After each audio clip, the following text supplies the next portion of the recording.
Hermano, muy buenos días. Hoy, 1 de septiembre del 2019. Feliz Día del Señor para todos. Vamos a empezar nuestra reunión hoy día y vamos a dar gracias a Dios por todos sus beneficios. En esta mañana, que es el primer día del mes, quisiera leer un salmo de alabanza que está en el Salmo 103. Salmo 103, vamos a leer salmo de alabanza en este primer día de la semana, día del Señor, donde los cristianos se reunían para alabar a Dios. Dice así la palabra de Dios, estoy leyendo la versión de la Peshita, y dice así: bendice alma mía a Yahweh, y bendiga todo mi ser su santo nombre. Bendice alma mía a Yahweh, y no olvides ninguno de sus beneficios, porque Él perdona todas tus iniquidades y sana todas tus dolencias. Te rescata de la destrucción, te sustenta con bondad y misericordia. Colma de bienes tu cuerpo y renueva tu juventud como el águila. Yahweh hace justicia y juicio a todos los que padecen opresión. A Moisés dio a conocer sus sendas y sus obras a los hijos de Israel. Misericordioso, compasivo y paciente es Yahweh, y abundante es su bondad, porque no guardará para siempre su ira, ni para siempre retendrá su enojo, porque no ha hecho con nosotros de acuerdo a nuestros pecados, ni nos ha retribuido según nuestras iniquidades. Porque como están de altos los cielos sobre la tierra, así se ha engrandecido la misericordia de Yahweh sobre los que no reverencian.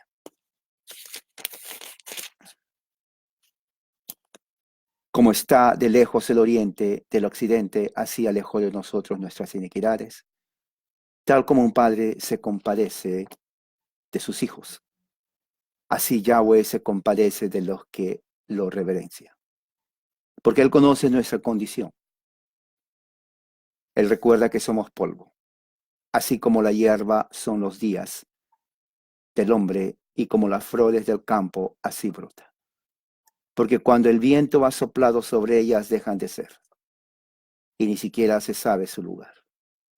La misericordia de Yahweh es desde la eternidad y hasta la eternidad, para los que lo reverencian, y su justicia para los hijos de sus hijos, para los que guardan su pacto y se acuerdan de sus ordenanzas, para ponerlas por obras. Yahweh estableció en el cielo su trono, y su reino domina sobre todo.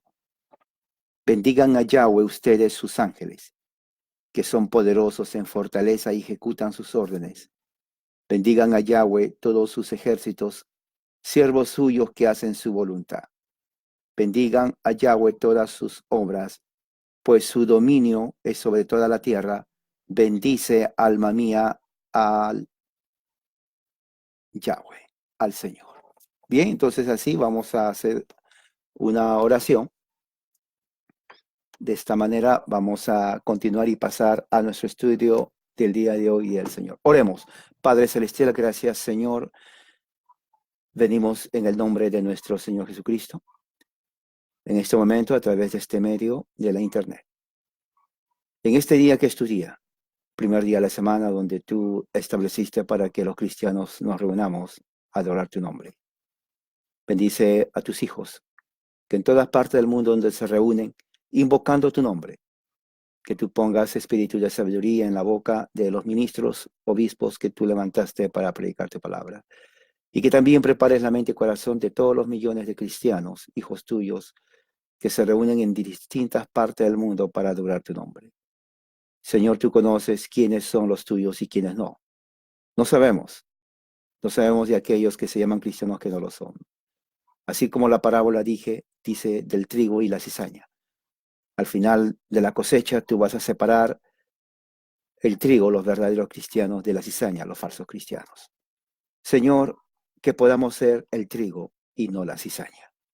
Padre Celestial, que tu Santo Espíritu nos guíe a toda verdad. Que tu Santo Espíritu nos hable al corazón y a la mente, y así podamos crecer en el conocimiento y la gracia que está en Jesucristo. Y todos decimos amén. Muy bien, entonces vamos a abrir la Biblia en en Romanos capítulo 8, que es nuestro texto de hoy. Vamos a abrir la Biblia en Romanos capítulo 8 y vamos a leer versículos del 18 hasta el 25. Es un texto muy, muy, muy interesante lo que vamos a ver hoy, y nos va a ayudar mucho a nosotros a poder entender lo que es la gloria venidera. El tema de hoy se va a llamar la gloria venidera y está en el texto de Romanos 8 del 18 hasta el 25. Romanos 8 del 18 al 25. Tengo estas dos versiones. Y tengo también la versión de Recobro, que está basado en versiones antiguas del griego.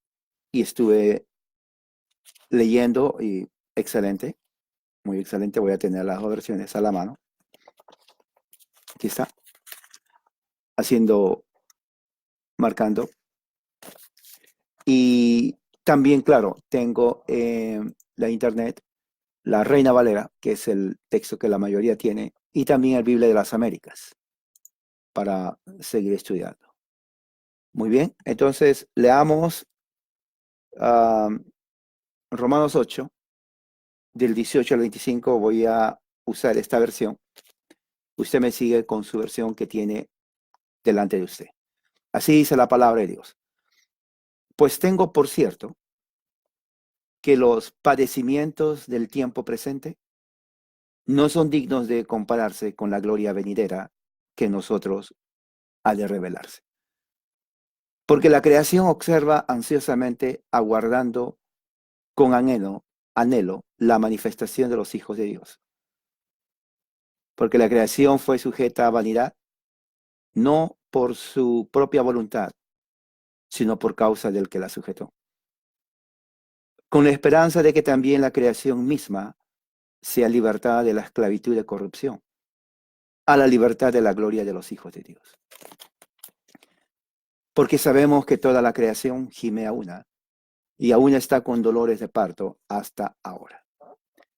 Y no solo esto, sino que también nosotros mismos, que tenemos las primicias del Espíritu, nosotros también gemimos dentro de nosotros mismos, aguardando con anhelo la plena filiación, la redención de nuestro cuerpo.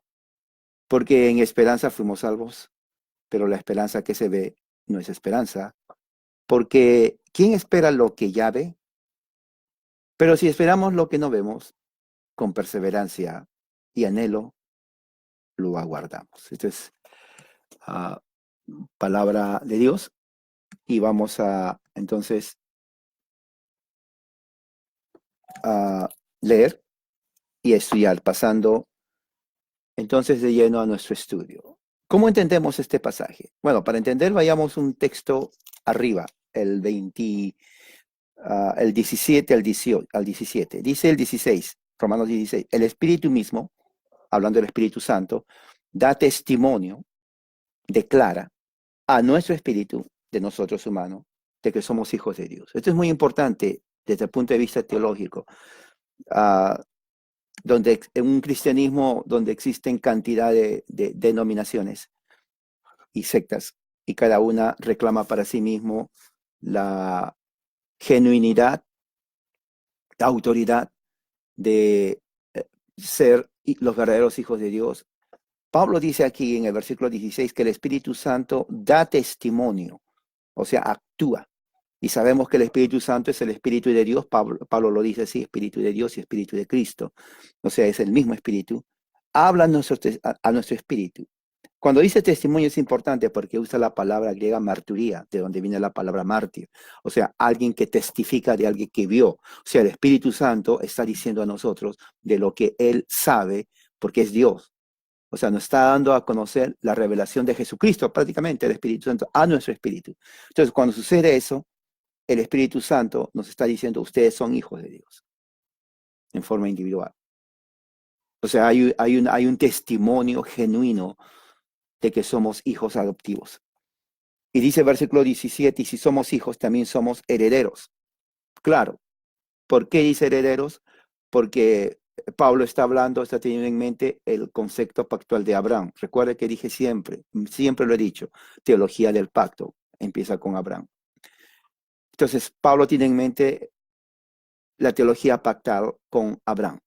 Cuando Dios le dice, y esta promesa es para ti, este pacto es para ti, para tus descendientes, y los hijos de tus descendientes para siempre. Entonces aquí mismo dice, somos hijos, también somos herederos. Hay una herencia que se pasa de padre a hijo. Y si somos herederos de Dios. Y ahí lo dice, versículo 17, o sea, él especifica. Y después dice, coherederos con Jesucristo. O sea, no solamente heredamos solos, sino con Jesucristo, porque Jesucristo es el Hijo de Dios. ¿Se dan cuenta? O sea, la mentalidad de Pablo es esto: todo lo que Jesucristo hereda del Padre, nosotros heredamos con Él. Eso es algo que no se entiende, es algo que no se enseña, porque no entienden bien lo que tiene que ver el aspecto escatológico. Todo lo que el Padre le dio al Hijo para heredar, nosotros, los verdaderos hijos adoptados, verdaderos hijos de Dios, heredamos con Cristo.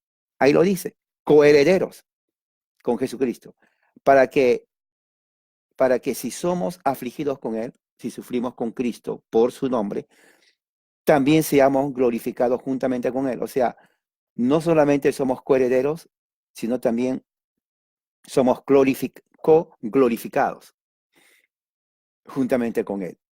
Quiere decir de que la gloria que Cristo va a tener, también la vamos a tener nosotros.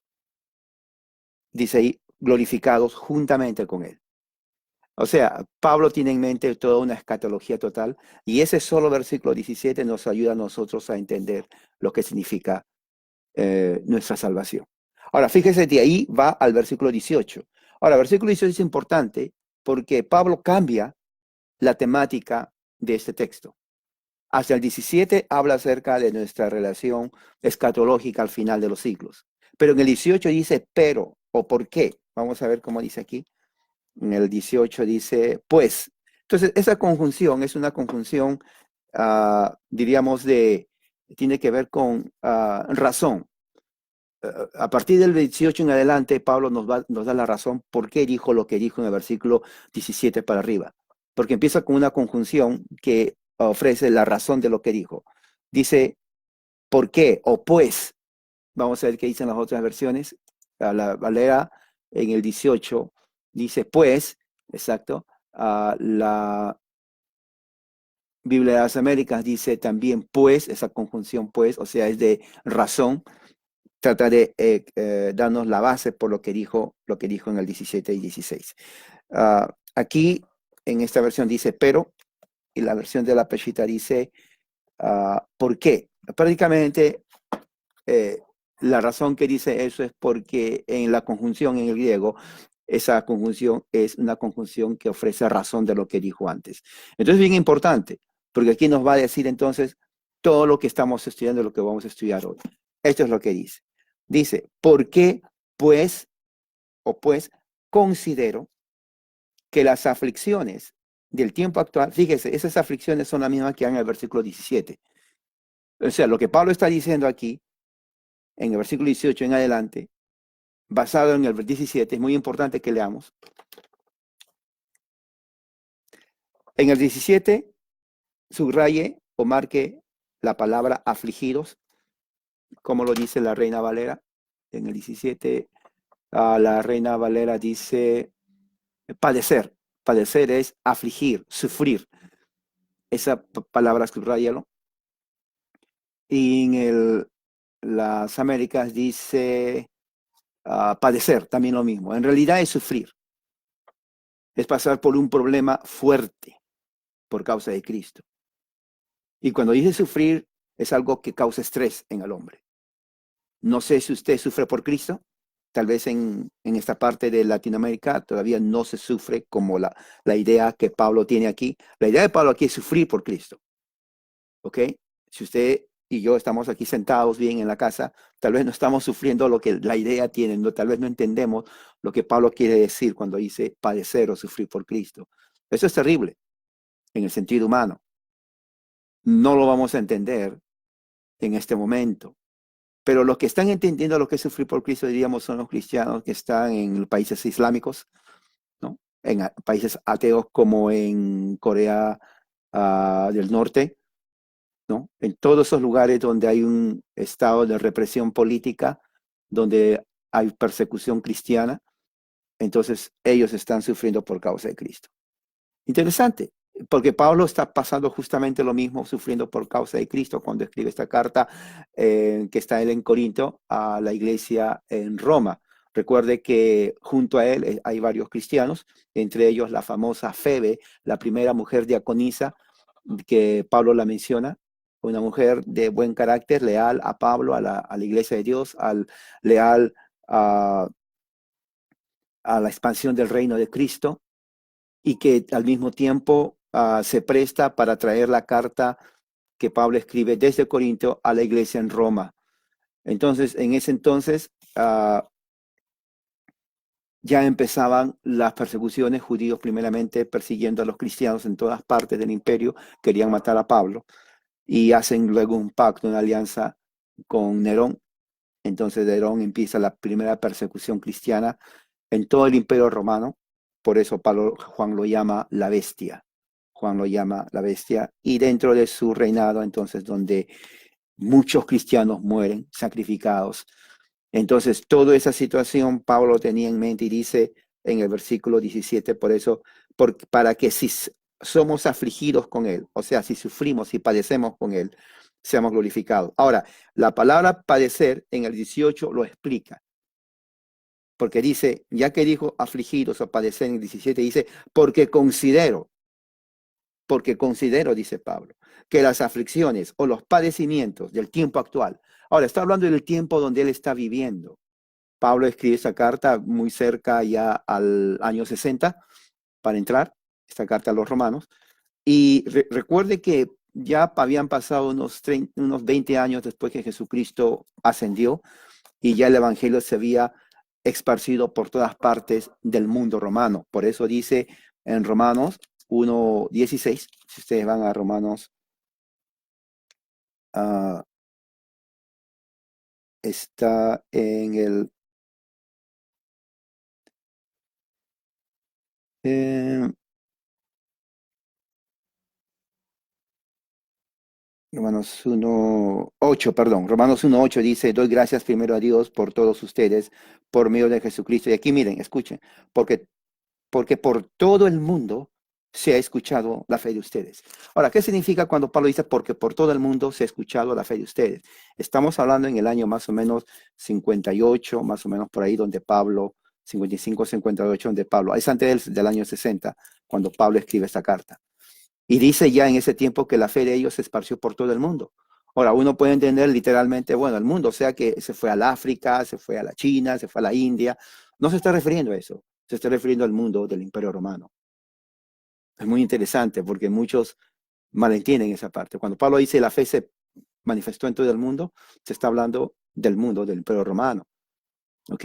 Por eso cuando Jesús dice, y se ha predicado este evangelio a todo el mundo, y luego entra el fin, está hablando justamente del Imperio Romano. O sea, Pablo, mundo es Imperio Romano, Jesús, mundo es todo, es el Imperio Romano. Y cuando dice el fin, la destrucción de Jerusalén en el año 70, y tiene razón, porque ya después estamos ya prácticamente entrando al año 60, a fines del 50, de la década del 50 aquí, y unos 10 años después, a partir de ese entonces, hay revoluciones, hay guerras, hay hambrunas, hay terremotos, nación contra nación. Hay toda una revolución exacto como Pablo, como Jesús dice en Mateo 24, y después viene la destrucción. El ejército romano acorrala a Jerusalén por meses y al final la destruye. se cumple la profecía. Entonces, en todo ese tiempo son años donde la iglesia de Cristo está siendo perseguida. Entonces están pasando padecimientos. Entonces, él considera, versículo 18, las aflicciones del tiempo actual, de su tiempo, que no se puede comparar a la gloria. Oh, la palabra comparar en el griego significa no es digno de comparación, es lo que está diciendo. O sea, entre las aflicciones que está pasando el cristianismo en ese momento, comparado con, dice, con la gloria que va a ser manifestada a nosotros, no hay punto de comparación. En esta versión dice, en el versículo 18, no son dignos de compararse. Exactamente, me gusta esto, porque eso es lo que dice en el griego. Ahora, ¿qué dicen las otras versiones? Si usted tiene la versión Reina Valera, dice, pues tengo por ciento que las aflicciones del tiempo no son comparables. Realmente le quita lo que tiene que decir en el original. En el original tiene que decir así, porque no son dignos de compararse.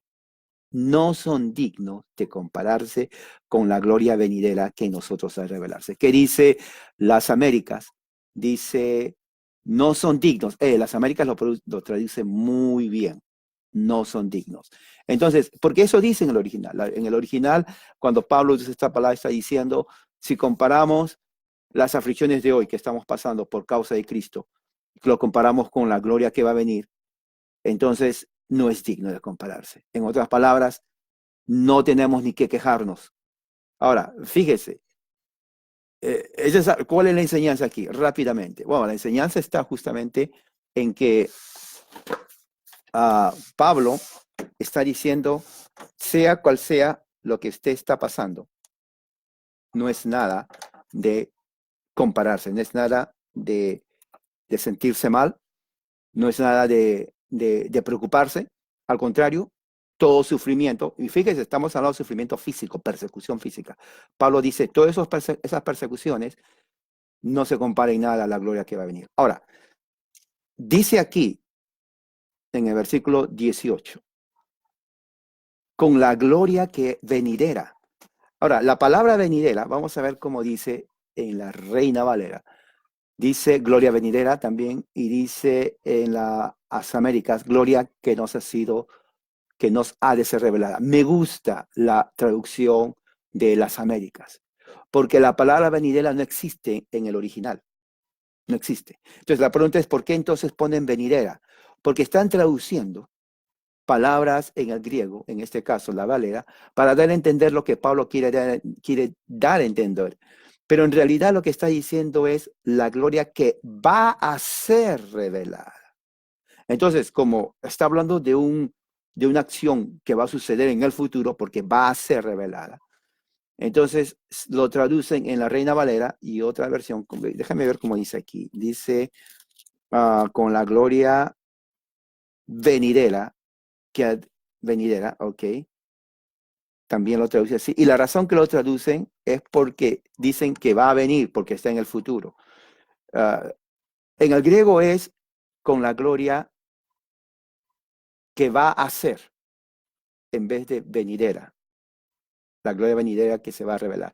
Va a ser. O sea, que está a punto, la idea es que está a punto de revelarse. Esa es la idea de,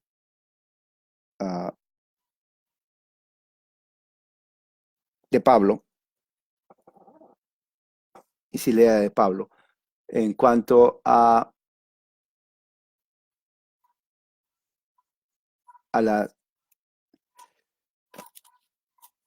lo que va a revelarse. Ahora, dice en versículo 18, sigan conmigo, dice, que la palabra revelar viene de la misma raíz que viene la palabra griega apocalipsis. Apocalipsis significa algo que está, correr el velo de algo que está escondido, ¿no? Es como usted tiene una cortina que cubre la ventana y usted quiere que entre el sol, corre la cortina y entra el sol, se revela la luz del sol. Entonces, Apocalipsis es una palabra griega de donde viene la palabra para el último libro de la Biblia que se llama Apocalipsis. Recuerda, Apocalipsis no es español, es griego, ¿ok? en realidad significa algo revelado, algo que está escondido, que se revela al mover la cortina. Entonces, es la misma raíz que se dice aquí, revelarse. O sea, para nosotros la gloria de nuestro último estado está escondido a nuestros ojos. No lo vemos, no lo vemos. Lo aceptamos por fe. O sea, si alguien dice, demuéstrame que la gloria que tú estás esperando es verdad, no hay forma de demostrar. ¿Ok? Eso quiero ponerlo en claro. No hay forma de demostrar. Como dice Pablo más adelante, lo aceptamos por fe. Entonces, mucho daño se ha hecho en el evangelicalismo, mucho daño. Y esto, aparte de que dentro del evangelicalismo no estudian bien las escrituras, hay mucha ignorancia, se les ha hecho creer, no, por lo que veo, que la fe dice no es irracional, la fe es lógica. Bueno, una cosa es decir que la fe no es irracional y otra cosa es decir que uno lo va a demostrar. No se puede demostrar. Estas cosas se aceptan por fe y no es fe ciega. Claro, el ateo dice, oh, fe ciega porque aceptas algo que no ves. Pablo está diciendo aquí que la comparación, y él quiere dar a entender esto, la comparación de los sufrimientos en este mundo por la causa de Cristo. No sé si usted sufre por la causa de Cristo, pero le voy a decir una cosa. Si usted tiene una casa, si usted tiene una cama, si tiene tortilla, si tiene arroz, si tiene pan, si tiene leche, si tiene jugo, si tiene todo aquello que le hace feliz, usted no está sufriendo por Cristo. Es la verdad. A ver, dígame de qué está sufriendo por Cristo. No, somos cristianos, pero no estamos en ese aspecto. Pero Pablo está diciendo algo muy importante. Los que sufrimos realmente por Cristo. Aquellos cristianos que están siendo perseguidos, ultrajados, que están siendo decapitados, que duermen en la calle por su fe. Una cosa es pasar problemas porque uno es indisciplinado, malcriado y desobediente. Eso no tiene nada que ver. Hay cantidad de cristianos que tienen problemas porque son necios, ¿no? Porque son malcriados, desobedientes, ¿no? Pero estoy hablando de los cristianos que sufrimos por la causa de Cristo, por la fe de Jesucristo. Entonces, esos sufrimientos, aunque son realmente, Jesús le dice, bienaventurados son cuando por mi causa os persigan. Eso está en Mateo. Pablo dice, va más allá. Sí, son bienaventurados. Pero cuando se compara eso con la gloria que va a venir, con la gloria que va a venir, no es digno de compararse. En otras palabras, no es nada. Si se imagina, ahora, eh, muchas veces uno dice, hermano, ore por mí porque estoy pasando este gran problema. En realidad no es gran problema, hermanos. No es. ¿Trabaja? Sí, yo trabajo. O sea, ¿tiene dinero para comer? Sí. ¿De qué se queja, hermano? Hermano, tengo un gran problema. ¿Tiene una casa donde dormir la noche? Sí, yo tengo mi casa ahí donde dormir, tengo una almohada, una cama y me acuesto. Entonces, ¿de qué se queja? ¿Ha tomado desayuno hoy? Dos, tres veces repitió su desayuno. Sí, hermano, por la gloria. Entonces, ¿de qué se queja? ¿De qué se queja? No, es que el gobierno es tirano, pero tiene su casa, en las noches va a dormir allá. Sí, ¿de qué se queja? Realmente, cada vez que estudio la escritura, yo quiero que entienda eso, cada vez que estudio la escritura, encuentro menos razón para quejarme. Menos razón. Pero estoy enfermo, me duele la muela. Hay doctores, hay medicina, algo por el momento. Sí, entonces ¿de qué se queja? Es que es la verdad, hermano. Entonces llega el punto en donde cuando yo estudio la escritura y hago una comparación, como dice Pablo ahí, digo, yo no tengo nada de qué quejarme, porque es exactamente lo que Pablo está haciendo. Entonces, Pablo está comparando la persecución que están sufriendo los cristianos en ese momento con aquello que, que va a ser revelado. Ahora, la palabra que dice es revelación.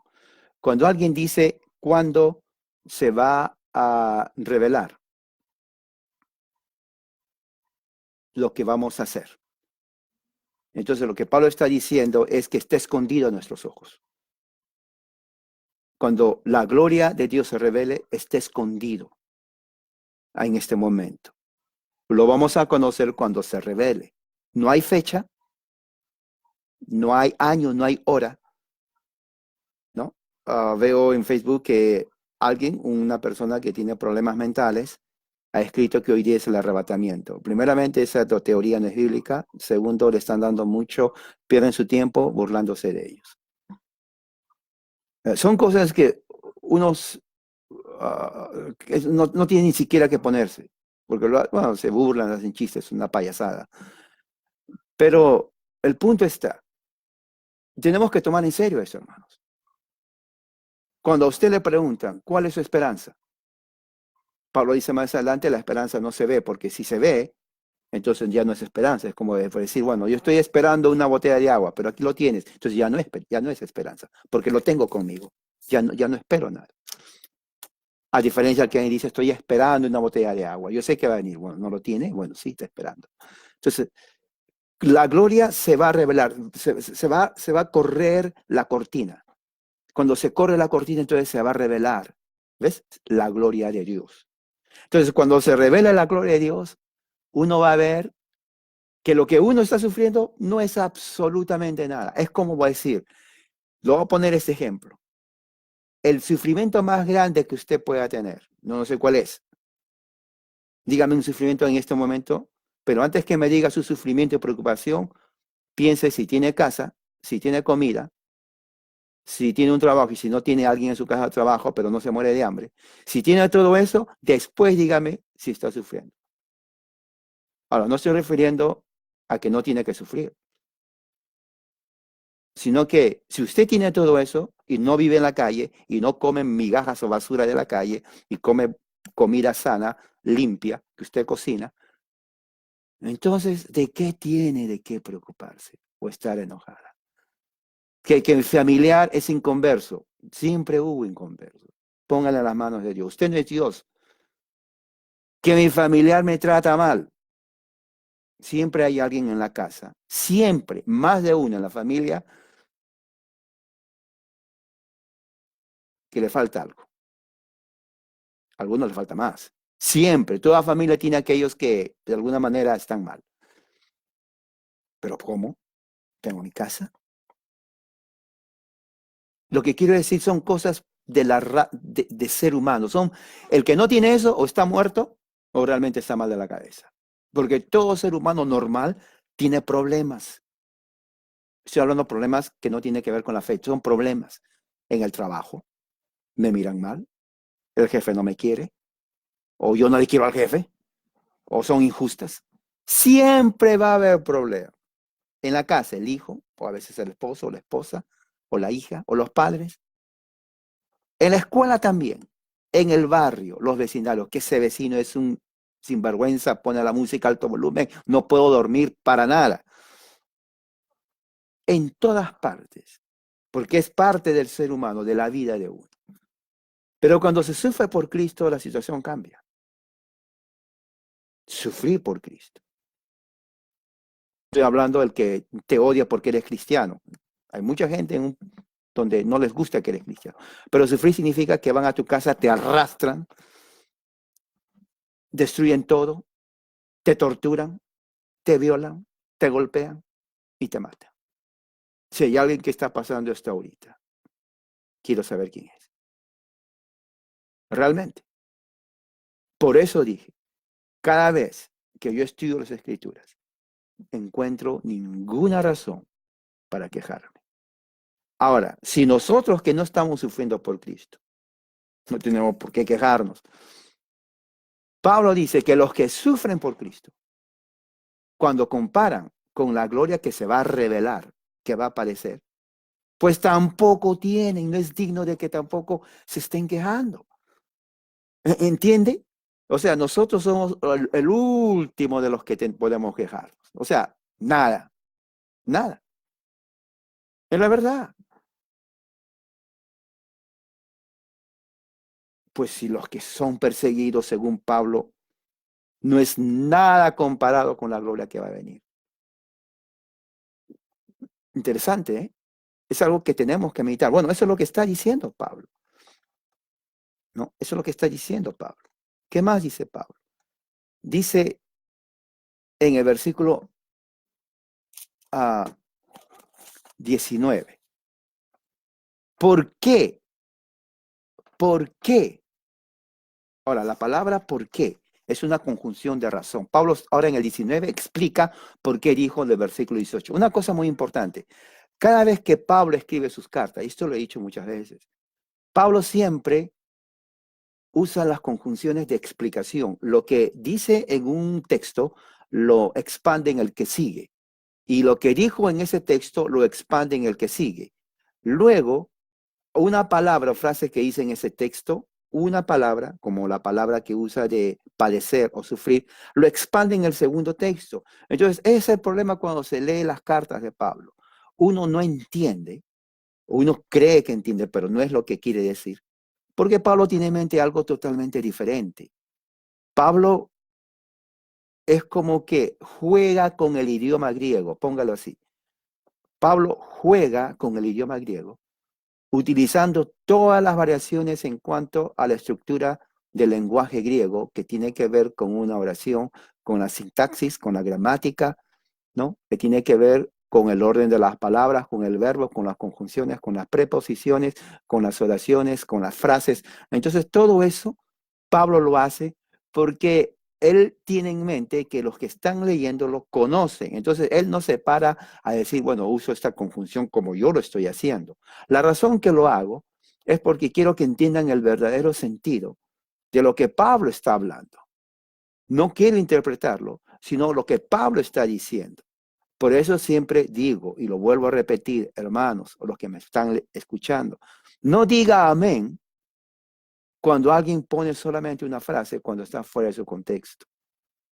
Usted tiene que saber por qué Pablo lo dice esto. Versículo 19 está expandiendo lo que dice versículo 18, porque empieza con una conjunción de razón. Está dando a decir por qué dice lo que dice. Mira lo que dice versículo 18, perdón, 19. Dice, porque la creación.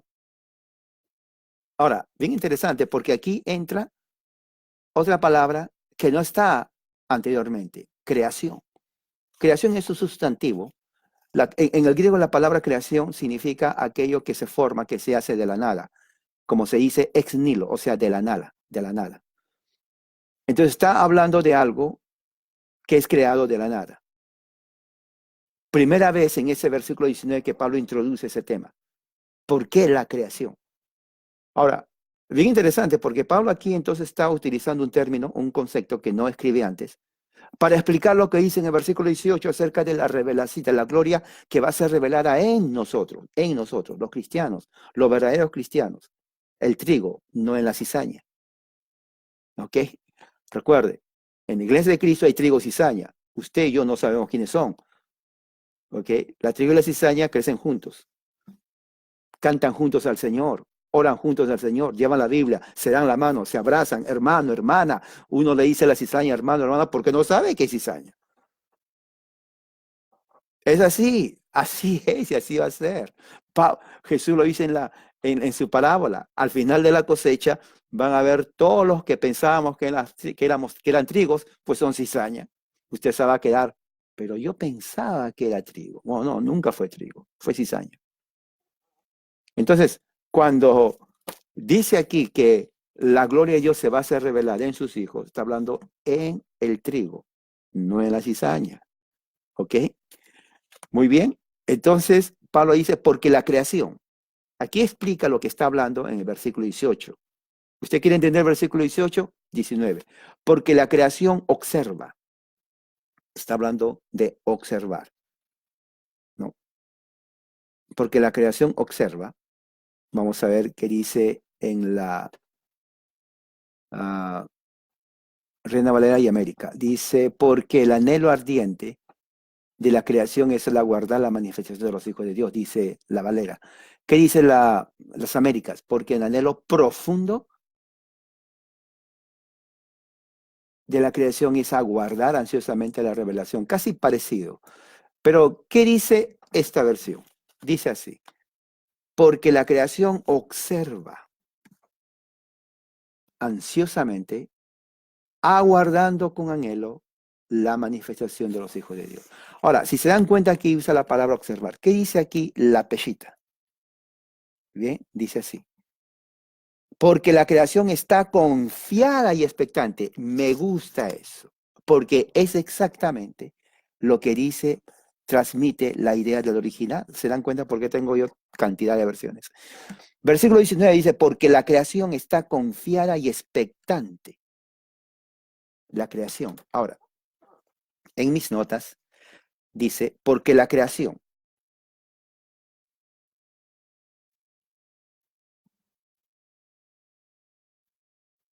está anticipando con gran intensidad. O sea, la creación está experimentando un estado de ansiedad intensa. Escuche bien, la creación está en un estado de ansiedad intensa, expectando, esperando, con una expectación. Ahora, la idea que Pablo tiene aquí referente a la creación es cuando, por ejemplo, cuando uno va al estadio a ver a su mejor equipo de fútbol jugar. Un ejemplo claro, las eliminatorias del Mundial de Fútbol que en todo sudamericano, mexicano, latinoamericano en general, le gusta, ¿no? O va a jugar hoy día, digamos, México, país bien famoso. México es un país, voy a usar México. Va a jugar México contra Brasil. Todos los mexicanos están,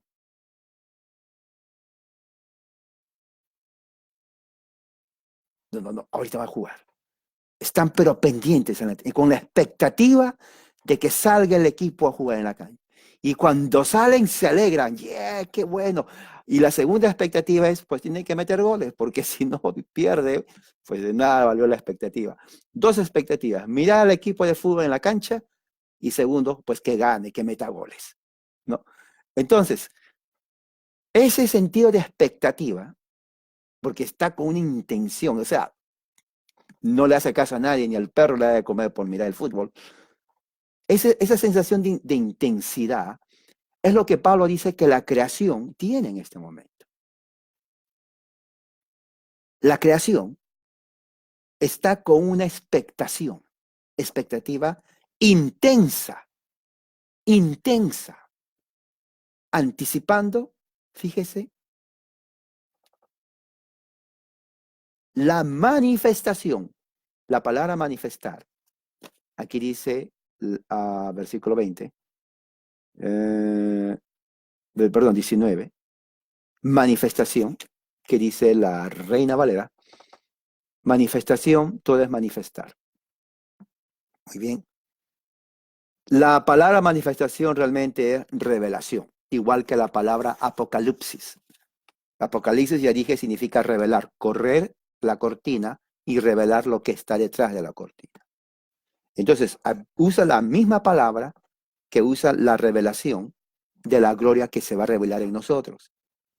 Ahora, bien interesante porque Pablo está diciendo que la creación, lo que no es humano, lo que es irracional, toda la creación, incluyendo los animales, dice que ellos tienen un anhelo fuerte, ardiente, una anticipación intensa y fuerte, tal vez más fuerte de ver al equipo de uno jugando en la cancha.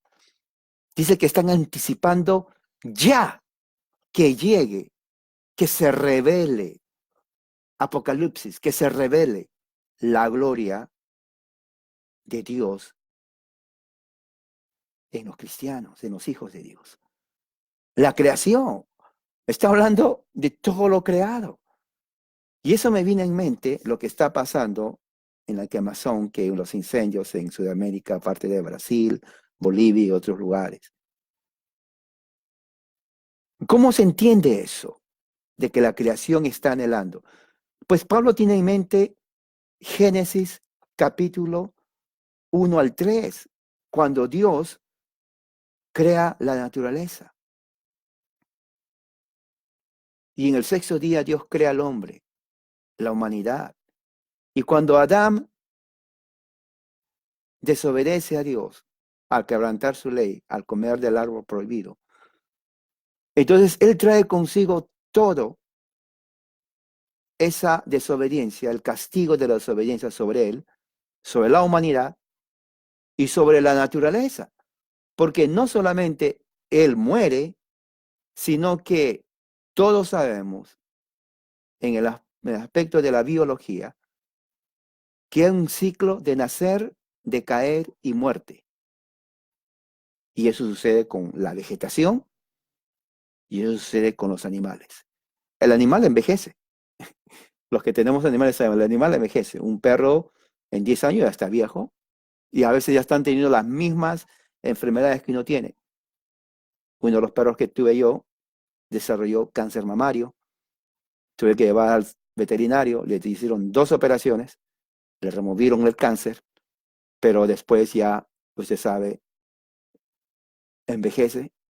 La tercera vez que apareció el cáncer fue total, murió. Tienen las mismas enfermedades, decaen y mueren. Son seres de carne y hueso.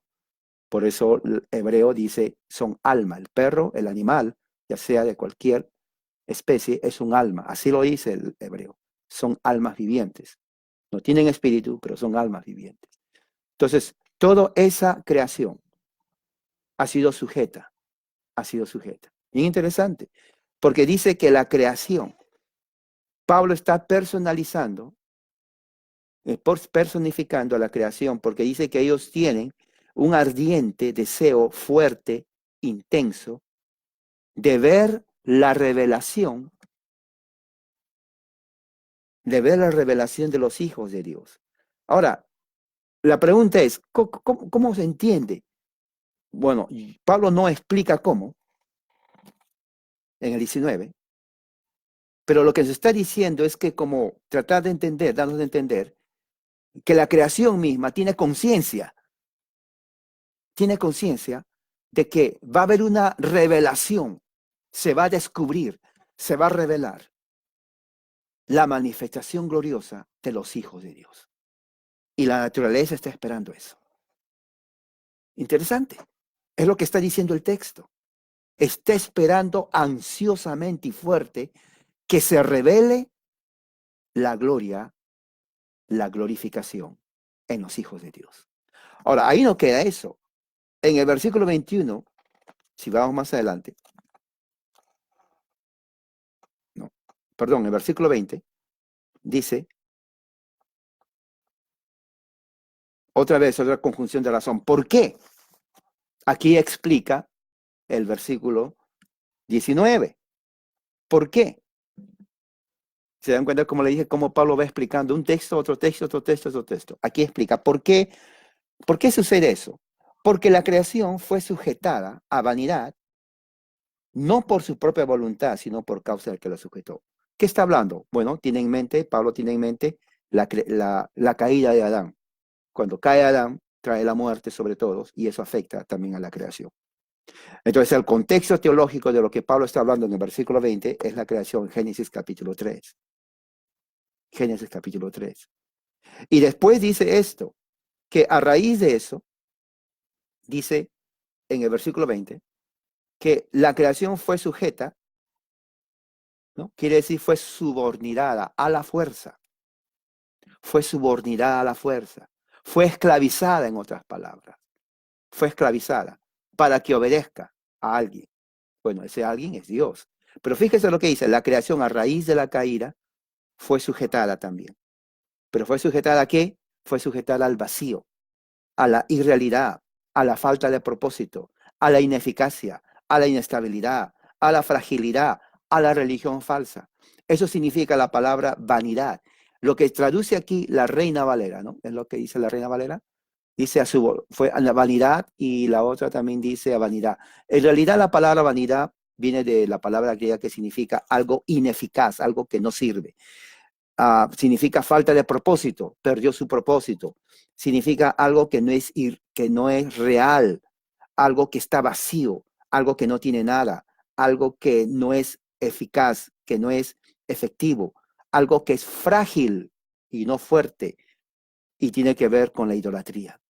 Entonces estamos viendo aquí muchos componentes de lo que significa que la creación fue sujetada a vanidad. Quiere decir que la creación fue sujetada por Dios mismo, justamente aquello que lo destruye, aquello que es negativo. La naturaleza ha servido y sirve hasta ahora como objeto de adoración, politeísmo, idolatría. Es tan bello la naturaleza, pero tan frágil al mismo tiempo, los incendios, fragilidad, se corrompe, se destruye, ¿no? Eso afecta a los animales, el hombre mismo hace que ha destruido millones de especies que nunca vamos a saber que existieron. En el tiempo los romanos, estoy hablando hace 2000 años, los romanos desaparecieron, extinguieron cantidad de especies animales que nunca vamos a saber cuáles fueron. Los extinguieron, ¿por qué? Porque ellos los traían al circo romano a pelear. Los famosos circos romanos de gladiadores los traían a pelear, arrasaron con cantidad de especies que nunca vamos a saber que existieron. Nunca, porque así fueron.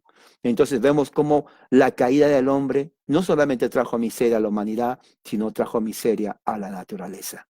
Entonces esa naturaleza fue sujetada a todo eso, no porque la naturaleza quiso, por eso dice, no por su propia voluntad. La naturaleza no pecó, sino la naturaleza recibe las consecuencias del pecado. Él dice, sino por causa del que la sujetó con esperanza. Ahora, ¿qué significa sujetar con esperanza? Está hablando justamente de la caída de Adán, pero cuando lo sujeta justamente a las consecuencias, dice, en esperanza. ¿Esperanza de qué? Es la pregunta. Bueno, ya vimos aquí una de las esperanzas que Dios sujetó, es que ellos también están expectantes, la naturaleza está expectante de la manifestación, de la revelación de los hijos de Dios. Pero fíjese lo que dice el versículo 21 más adelante. Dice, versículo 21, porque también, ahora la palabra porque también tiene que ver también con una conjunción que tiene que ver con adición. O sea, no solamente va a explicar, sino también va a expandir la idea del versículo 20. Fíjese cómo Pablo ahora, ya el versículo 20 lo expande en el 21. Dice así, porque también la creación misma será liberada. Ahora, la palabra liberar tiene que ver con salvación. La palabra liberar tiene que ver con salvación. Ahora, dice, un momento, ¿cómo que? ¿Cómo que va a ser liberada? Eso explica por qué en el versículo 20 dice que ha sido sujeta a toda esa corrupción, pero con una esperanza. ¿Cuál es la esperanza de la creación? Que va a ser salvada, que va a ser liberada, que va a ser redimida. Entonces uno dice, un momento, yo pensaba que Cristo murió solamente para la redención de los hombres. Mira lo que dice Pablo, la creación misma será liberada, ¿no? Está sujeta a una existencia sin propósito en este momento, pero ¿quién lo va a liberar? Dios mismo.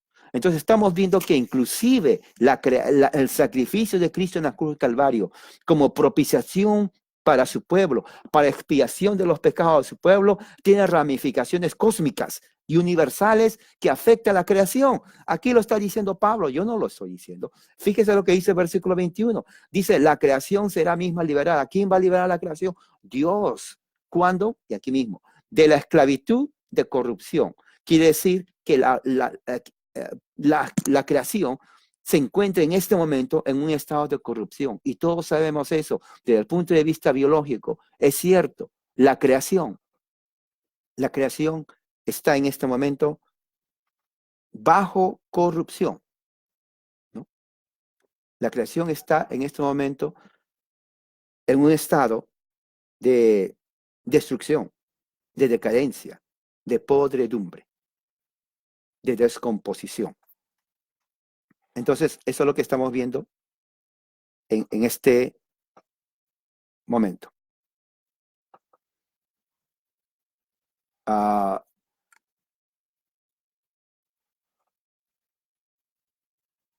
Eso es lo que está pasando ahorita. No solamente nosotros estamos en un estado, diríamos, de corrupción, sino que la creación misma. Y dice que Dios va a liberar a la creación de esta esclavitud de corrupción a la libertad gloriosa de los hijos de Dios. Ahora, cuando dice libertad gloriosa, está hablando de la misma libertad que los hijos de Dios vamos a gozar cuando Él venga. Cuando va a haber la redención, eso no se olviden. Este texto tienen que tenerlo siempre a la mano. La redención no solamente va a afectar a los hijos de Dios, sino la creación misma va a estar experimentando eso. ¿Me entiende? Y dice ahí, la libertad gloriosa de los hijos de Dios. Cuando se revele la glorificación de nosotros, de los hijos de Dios, de los verdaderos hijos de Dios, la creación misma también va a experimentar esa liberación. Es lo que dice. Ahorita está esclava de la corrupción, de la destrucción, de la podredumbre, de la descomposición. Cuando venga la manifestación, revelación gloriosa de los hijos de Dios, la creación misma va a ser liberada con nosotros. La creación misma va a ser liberada con nosotros. La creación entonces entiende lo que está pasando. Pablo lo está personificando de esa forma. Dice 22, porque sabemos. Fíjese, hay un conocimiento, dice, porque sabemos. O sea, Pablo era consciente, él sabe, en su teología, en la teología de los cristianos sabían que toda la creación gime a una. Quiere decir, la palabra gime tiene que ver con lloros inconsolables. Lloro inconsolable. ¿Usted ha escuchado a alguien llorar inconsolablemente? Ve a un niño de 2 años y le quita su juguete preferido. El niño va a llorar inconsolablemente. En su mente de un niño de 2 años, cuando usted le quita su juguete preferido, yo he escuchado llorar, las madres saben, hacen un lloro pero tan impactante que a uno también le da ganas de llorar, porque lloran con tanto sentimiento. Así es, el niño llora por tanto sentimiento porque le quitaron su juguete que quiere, ¿no? Y ese lloror que llega hasta el alma, ¿no? Dice, ¿no? Ese dolor llega hasta el alma. Es lo mismo que está pasando con la creación. La creación está gimiendo, está llorando, pero con tanta intensidad. Dice, Pablo lo compara como con dolores de parto hasta ahora. O sea, ¿qué es lo que está diciendo Pablo aquí? Pablo está diciendo que la naturaleza, del momento de la caída del hombre hasta ahora, y va a seguir hasta que se manifieste la gloria de los cristianos, está llorando, está gimiendo, así como una mujer en parto gime y llora de dolor, porque sabe que ya está cercano su alumbramiento. La creación gime, llora desconsoladamente, esperando, sabe que va a haber una manifestación. Pablo lo dice aquí, esperando que se revele ya la glorificación de los verdaderos hijos de Dios. Aquí lo dice. Pablo dice que ellos saben. Los animales saben, la vegetación, está hablando de toda la creación. Por eso, la liberación, así como la caída afecta a toda la creación, es algo cósmico. Así también la liberación no solamente va a ser de los hijos de Dios, sino también de la naturaleza, del cosmos.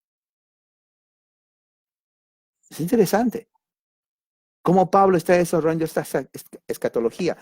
Y dice en el versículo 23, y no solo ella está gritando. Fíjese, ahora aquí se hace más interesante. No solo ella es la que está gritando con dolores de parto, sino también nosotros mismos estamos gritando con dolores de parto. Cuando dice nosotros mismos, no está hablando de la humanidad, sino está hablando de los hijos de Dios, a los verdaderos cristianos. Usted es trigo y no cizaña. Si usted es trigo, entonces el trigo está gritando para que venga ya el cosechador. Porque nos vamos a glorificar juntamente con Cristo. Nos va a liberar de la esclavitud, de la corrupción. Y juntamente con nosotros, la naturaleza misma va a ser liberada de la corrupción, a la manifestación, a la revelación gloriosa de los hijos de Dios. Eso quiere ver la creación. Es como que la creación va a experimentar también eso. Es interesante, es lo que está diciendo aquí. No solo ella, o sea, no es algo poético, porque si fuera poético, entonces hay que decir que nuestra glorificación es poesía, porque aquí dice no solo ella, sino también nosotros. Entonces, he leído varios comentarios. Hay comentaristas que dicen, no, pero Pablo solamente dice poético, porque al fin y al cabo la naturaleza es naturaleza, no piensa. Bueno, si es así, entonces también nosotros, nuestra glorificación es poética porque aquí Pablo, no solamente ella, sino nosotros. Entonces, Pablo conecta de una manera irrefutable la manifestación, cuando la creación también sea liberada con nuestra liberación, cuando seamos glorificados. Los conecta las dos experiencias, la experiencia de la naturaleza con la de nosotros en la liberación. Ahí está. Y no solo ella, naturaleza, sino nosotros, cristianos. Naturaleza, hijos de Dios. Naturaleza, hijos de Dios. Y dice, ¿por qué nosotros tenemos las primicias del Espíritu? ¿Cuáles son las primicias del Espíritu? Es el bautismo del Espíritu Santo cuando nosotros creemos en Cristo. Cuando nosotros creemos en Cristo, Dios nos da su Espíritu, según dice más adelante, justamente nos da su Espíritu y nos adopta como hijos de Él. Y al adoptarnos como hijos de Él, el Espíritu Santo dice a nuestro Espíritu, Abba Padre, Abba Padre. Nadie tiene el derecho de llamar a Dios Padre si no tiene el Espíritu Santo, si no es adoptado. Si alguien le llama a Dios Padre y no es adoptado, Dios no lo reconoce como hijo. La cizaña, hay mucha cizaña, trigo, cizaña en la iglesia. Los dos dicen Padre, los dos levantan las manos, los dos oran. Pero ¿a quién le escucha a Dios? No a la cizaña, al trigo. Tenga en mente eso siempre. Estamos viviendo con la cizaña al mismo tiempo. No sabemos quiénes son. Así que otra cosa, no va diciendo en su iglesia, oh, este parece cizaña. No sabemos quiénes son. Pero sí lo hay. Sí lo hay. Ahora, dice aquí, cuando ponemos fe en Cristo, tenemos el bautismo del Espíritu Santo. Ese bautismo del Espíritu Santo no nos hace gritar cosas balbuceadas, bla, bla, bla, bla. No, eso es mentira. Eso es mentira. Sino el Espíritu dice a nuestro Espíritu que somos hijos de Dios, clamando Abba Padre. Entonces, nosotros gemimos dentro de nosotros mismos. Ahora, usted dirá, pero no me acuerdo haber llorado y gemido así. Claro que no. Porque no está hablando de usted, sino del Espíritu que está dentro de uno. Es algo que, ¿cómo se entiende eso? Yo le pregunto, ¿alguna vez usted se despertó en medio de la noche gritando? Gritando de tal manera que tuvieron que llamar a la policía al doctor pensando que usted estaba poniéndose loco, muriendo. No, tal vez sí, pero no referente a esto. Porque aquí está hablando de algo que está pasando espiritualmente dentro de los cristianos. El anhelo intenso de nuestro espíritu. El poder intenso, la intensidad de justamente ser glorificados con Cristo, ya, así como la creación gime. Entonces, desde el punto de vista de Pablo, este pasaje nos está diciendo que tanto la naturaleza clama con dolores de parto, esperando la revelación gloriosa de los hijos de Dios con intensidad, así también nosotros, junto con la naturaleza, estamos esperando la gloriosa revelación de nuestra liberación. Porque dice aquí, estamos esperando. Ahora, cuando dice aquí la adopción, ahora uno dice, hermano, pero usted dice que ya somos adoptados. ¿Por qué vamos a esperar otra adopción? Esa es una buena pregunta. Porque recuerde que somos salvos por la fe. Pero ser salvos por la fe no significa que no tengamos problemas. Por ejemplo, si al cristiano en una fábrica cierran la fábrica, cristianos y no cristianos van a pasar lo mismo. No hay trabajo. Si se queman en un barrio todas las casas, cristianos y no cristianos van a sufrir lo mismo. Si se enferman de una epidemia, cristianos y no cristianos van a sufrir lo mismo. Si en una familia de un cristiano hay familiares que no son creyentes, al igual que en una, familia que no es cristiana, ya no es creyente, entonces pasamos lo mismo que los problemas que a los demás. No hay ninguna familia cristiana donde diga, bueno, yo soy cristiano, pero yo no tengo problema absolutamente nada. Vivo como que si estuviera en el cielo. Cero problemas. Eso es mentira. Eso es mentira. Siempre hay problemas y problemas a veces peores que los que no son cristianos. Así que, justamente, por esas cosas que son imperfectas en esta vida, Somos adoptados espiritualmente, pero no hemos sido glorificados al punto en donde tenemos que realmente experimentar esa adopción. A eso se refiere Pablo. Estamos esperando la adopción. Quiere decir estar en la presencia misma del Padre que nos adoptó como hijos suyos. Y que dice la redención de nuestro cuerpo. La palabra redención es liberación. Este cuerpo mortal que se enferma todos los días, algún día va a dejar de existir. A medida que uno nace, va muriendo. ¿Sabía usted eso? Que en el momento que nacemos ya estamos muriendo. Porque ya no son, en un año, el bebé de un año ya no es lo mismo cuando nació. En 10 años ya no es lo mismo cuando tenía un año. 20 años, pues ya no es bebé, ya es grande. 40, 50, 60, 70, 80, 90, 100 o digamos 100 años. Entonces, a medida que uno va creciendo, se va desgastando y muere. Entonces, por más oraciones que uno haga, Señor, quiero que me sane de este problema que tengo. Bueno, pues vas a morir de alguna manera.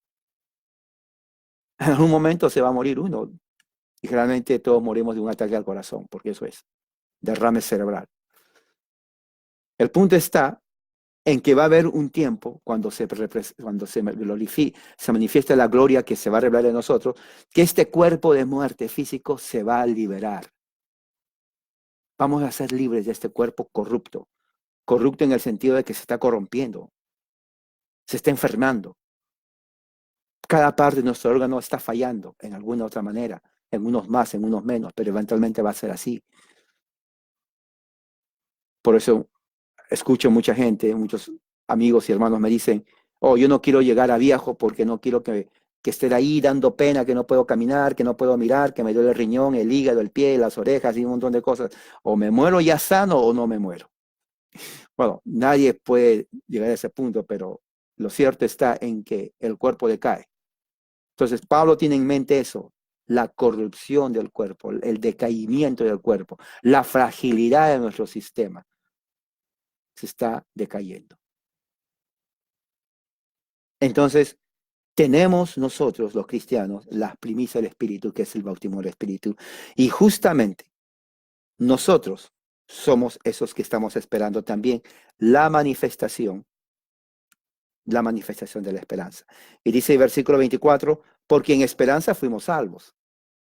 Ahora, ¿en qué consiste la salvación? Cuando uno es salvo con la esperanza de obtener la vida eterna, de ser glorificados. Eso tiene que entenderlo usted, subráyalo, lo va a subrayar. Versículo 24 dice, porque en esperanza fuimos salvos. Si alguien le pregunta a usted, ¿para qué? ¿En qué consiste tu esperanza? ¿Cómo defines la esperanza que tú tienes en Cristo? Bueno, ahí está. La esperanza que yo tengo en Cristo, Dios me salvó en Cristo con la esperanza.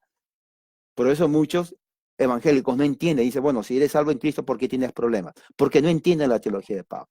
No existe en la Biblia. No existe en la Biblia ningún texto que diga, eres salvo, feliz para siempre, adiós enfermedad, adiós problema, ríete, vete de vacaciones a Hawái, que todo a partir de ahora va a ser, pero paraíso, cielo, qué lindo, libre de problemas y enfermedades. Falso, falso. Ya estamos viendo aquí, Pablo admite que los cristianos vamos a pasar por problemas. Y yo creo honestamente, le voy a decir la verdad y se lo voy a decir ahorita, quiero que lo grabe bien.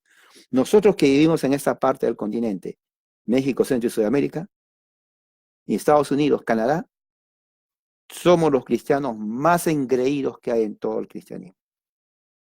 Nadie nos persigue. Tenemos casa para descansar y cocinar lo que nos da la gana, limpiarla o no, es nuestra casa. Comemos hasta enfermarnos. Eso es la verdad. Y comemos mal todavía, para que se den cuenta que no sabemos ni siquiera qué comer. Podemos sentarnos sin hacer nada todo el día y mirar desde que sale el sol hasta que se pone. ¿Dónde está la persecución? No quiero que me diga, es que me duele la cabeza. Hay Tylenol. Hay hospitales. No quiero que me diga, pero esta persona me insulta, me dice. Eso no es persecución. Es parte de la vida humana. Es parte.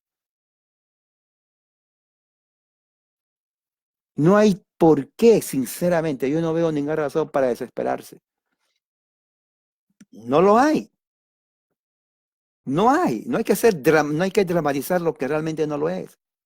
Los que están siendo perseguidos por su fe en los países islámicos, mujeres cristianas que están siendo violadas, martirizadas, decapitadas, eso es persecución.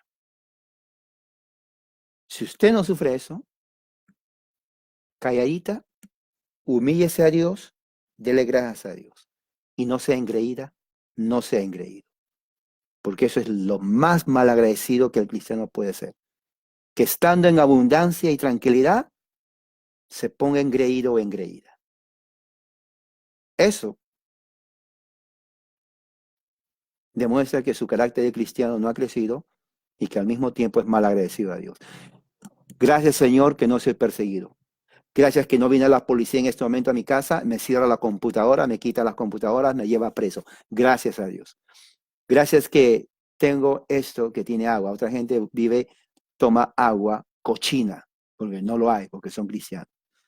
Gracias porque tengo lo que tengo. Gracias. No quiero un palacio, si me lo da, y si no, no. O sea, no estoy sufriendo en este momento, ni usted, persecución a causa de la fe. Tengo que dar gracias a Dios y orar para que los que sí están siendo perseguidos por la fe en Cristo sean siempre guardados por el Señor. Pero Pablo les dice aún a ellos, eso no es digno de comparación con la gloria que viene. Y dice entonces, fuimos salvos a la esperanza, porque la esperanza que se ve, espero agua, aquí lo tengo, ya no es esperanza, ya lo veo. Pero la esperanza que no se ve, lo esperamos con paciencia. ¿Qué quiere decir eso? Con eso terminamos. Quiere decir que hasta que se revele la gloria que va a haber en nosotros y en la naturaleza, porque nuestro espíritu y la naturaleza gime con gemidos indecibles, con intensidad, la manifestación, la revelación gloriosa en nosotros, en Cristo Jesús. Hasta que suceda eso, estamos nosotros guardando, soportando esa venida gloriosa. De repente no lo vamos a ver, de repente nos vamos a morir hoy. Y si nos morimos hoy, gloria a Dios. No lo voy a ver, pero ya voy a estar arriba. De repente Dios decide, usted se va a morir. O de repente todos nos vamos a morir en un lapso de 20, 30 años. Y creo que en 30 años tal vez muchos de nosotros vamos a estar acá. Y no vamos a ver esa manifestación. Pero hasta que eso suceda, tenemos que esperarlo con gozo, con una sonrisa, con fortaleza. Señores, soy tan feliz. No tengo un pan hoy día, pero mañana voy a tener tortilla. Gracias, Señor. Gracias. Nadie toca mi casa. Arrestada por ser evangélica, cristiana, reformada, pentecostal, lo que sea. No hay eso. Mi silla está rota. No importa, se siente en el piso. ¿Cuál es el problema? No tengo mesa, pero tiene la mano. ¿Cuál es el problema? Hasta que venga la manifestación, la revelación gloriosa de los hijos de Dios, de nosotros, en Cristo. Estemos gozosos, agradecidos 100% de todo. Hoy día solamente tomo agua, la leche se me acabó ayer, pero mañana va a haber leche. ¿Ok? Gracias a Dios por esta agua.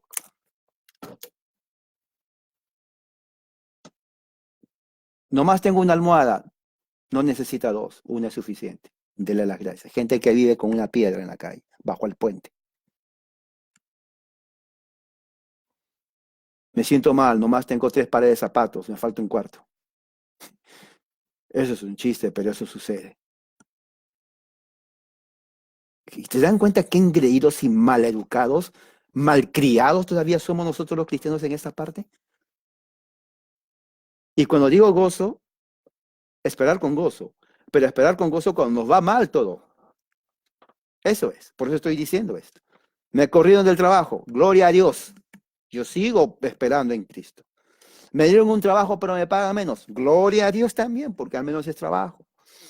El carro le robaron las 4 llantas, no importa, hay millones de llantas, ahorita no tengo dinero, después lo pongo. Gloria a Dios, camino. Rompieron el vidrio de la casa, bueno, se pone otro. Mi camisa me queda chiquita, bueno, espero otra. No hay nada que quejarse. Mi esposo, mi esposa, mis hijos, nadie me obedece, me ven como lo peor. Gloria a Dios. Es parte de la vida. Es parte de la vida. Así es. Somos seres caídos. Y eso es parte de seres caídos que esperamos en la vida. Nada es perfecto. Absolutamente nada. Usted puede orar a Dios, pero no ore a Dios en el sentido que usted está pasando extremadamente problemas. Porque no. Los problemas que Pablo habla son los problemas que son a causa de Cristo. Entiéndalo bien eso. No son problemas personales. Es a causa de Cristo. Una son los problemas personales que uno tiene. Todos tienen. Yo los tengo. Usted los tiene. Todos los tiene. Mi vecino, el que está acá, también lo tiene. El que está al frente también tiene problemas personales. Todos tenemos. Pero no habla de esos problemas. Habla de la fe en Cristo. Y ahí no todos están pasando. Así que, resumiendo,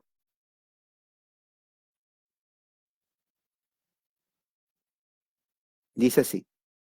Hoy día aprendimos la gloria venidera es mayor que las aflicciones del presente. La creación espera con intensidad la revelación de los hijos de Dios en la gloria venidera. Dios sujetó a la naturaleza a la inutilidad, a que no tenga propósito, a través de la caída de Adán. Pero también Dios va a liberar a la naturaleza de la corrupción actual y lo va a llevar a la gloria de los hijos de Dios. Toda la creación grita de dolor hasta ver la revelación, esperando la revelación de la gloria de Dios. Los hijos de Dios también gimen, igual que la creación, por el Espíritu Santo, por la liberación de nuestro cuerpo corrupto, para ser realmente adoptados, vivir la adopción que Dios nos dio. Somos hijos adoptados de Dios. Nuestra salvación presente es en base a la esperanza que no se ve. Somos salvos, pero padecemos problemas. Nos cortan la luz cuando no pagamos, natural. Si nos cortamos un dedo, nos duele y sangre, tenemos que ir al hospital. Nos enfermamos, Tylenol, ¿no? O una pastilla de aspirina o algo. Tenemos que operarnos como todo el mundo. Ser salvos no significa libre de problemas. Al contrario, más problemas. Y esperamos nuestra redención. Con paciencia, de acuerdo a la voluntad de Dios. Pregunto a ustedes, ¿cómo estás esperando la revelación de la gloria de Dios en tu vida? ¿Cómo lo estás pasando ahorita? Los problemas que no tienen ningún valor te están estresando demasiado. Porque si estás estresando demasiado, pues entonces estás contradiciendo a Pablo. Las cosas normales de esta vida es normal. Nada es perfecto. Entonces, no debemos quejarnos. No debemos quejarnos. Debemos de dar gracias a Dios en todo. Esto no es nada, hermano. Si usted me dijera, ¿sabe qué? Estoy en un país donde ya vivo en la calle, me quitaron los zapatos, todo por ser cristiana, no tengo luz que comer, como comida de la calle, basura, por la causa de Cristo. Aún así, Pablo le dice a usted, eso tampoco se compara a la gloria venidera. ¿Se da cuenta que Pablo no les da un sentimiento de victimología a los cristianos que están sufriendo eso? En el tiempo de Pablo, más de miles de cristianos fueron asesinados por Nerón, los ponían en una estaca, clavados aquí, amarrados a los cristianos, y los prendían fuego cuando estaban vivos, ardiendo, todititos. Eran miles de cristianos. Yo creo, a usted nunca va a pasar por eso, ni yo tampoco. Entonces, ¿de qué quejarnos, hermano? ¿De qué quejarnos? ¿Qué estás haciendo hoy hacia el día que tú mueras?